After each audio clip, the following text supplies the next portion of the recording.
Tuition आटोपली व मी स्वामी समर्थांच्या मठाकडे जाण्याकरिता cab book केली आणि त्या संध्याकाळी कॅब मिळाली देखील अगदी इझिली. अर्थात स्वामींची आज्ञा होती मी दर्शनाला यावे.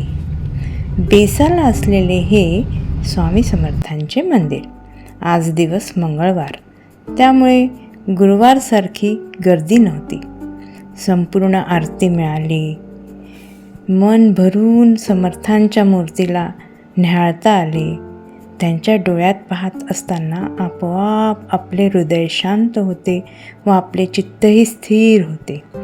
मी भरपूर वेळ मंदिराच्या आवारातच घालवला. निघताना कोणीतरी प्रसादही दिला, पेढा. शुगर असल्याने एक तुकडा खाऊन बाकी कुणाला तरी द्यावा म्हणून पाहत असताना एक डौलदार व छान काळ्या रंगाचा कुत्रा तिथे बसलेला दिसला. त्याचे डोळेही फार बोलके होते. मी बराच वेळ त्याच्याकडे पाहत बसले. अन्य भक्तांप्रमाणे तोही तिथे अगदी मंदिरासमोर जसं स्वामींच्या दर्शनाला आल्यासारखा बसला होता.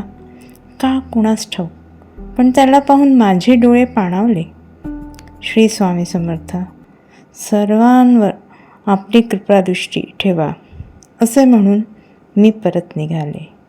श्री स्वामी समर्थ.